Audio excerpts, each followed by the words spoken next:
তুই তো কথা কইস কে? আমাকে 5 টাকাও আছে, তোকে 3 টাকা, তোকে আমরা 3 পিস করে রাখি। এই সব আছে না, তুই বড় বড় কথা কইস, তোর বাপ নেইমারে মেসির আব্বা কই ডাকে।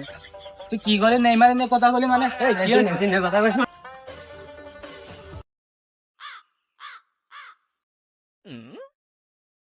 কি হয়েছে ভাই, আপনার ঝামেলা করতেছেন কে? ভাই আপনারা ঝামেলা করতেছেন কে? কি আছে? ও তো আপনার খুব ভালো বন্ধু।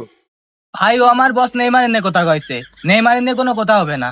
তোকের কি আছে? তোরা তো 5 টাকা তোর বাপ দাদার সম্পত্তি। তোরা ছাতকেন গোল খাস বর্তমানে। এই যে ভাই আপনারা নেটা কেন্দ্রাম করতেছেন, কয়দিন পর বিশ্বকাপ শেষ হয়ে যাবে নি, তখন তো এই বন্ধুরই দরকার হবে নি। ভাই কি হয়েছে? তোরা 7 আপ করে আবার বড় বড় কথা করছিস। ভাই ব্রাজিল নিয়ে কথা কবেন না, ব্রাজিল আমার ইমোশন। আর্জেন্টিনা নিয়ে কথা কবা না, আর্জেন্টিনা আমার রক্ত মিশে রয়েছে। এই তোর ব্রাজিল নিয়ে কথা কইছিস, তাই কি হয়েছে রে? কি হয়েছে? ভাই এবারে আমার ঠেকাই না। কি হয়েছে রে, কি হয়েছে? Mata nih gue, Pak.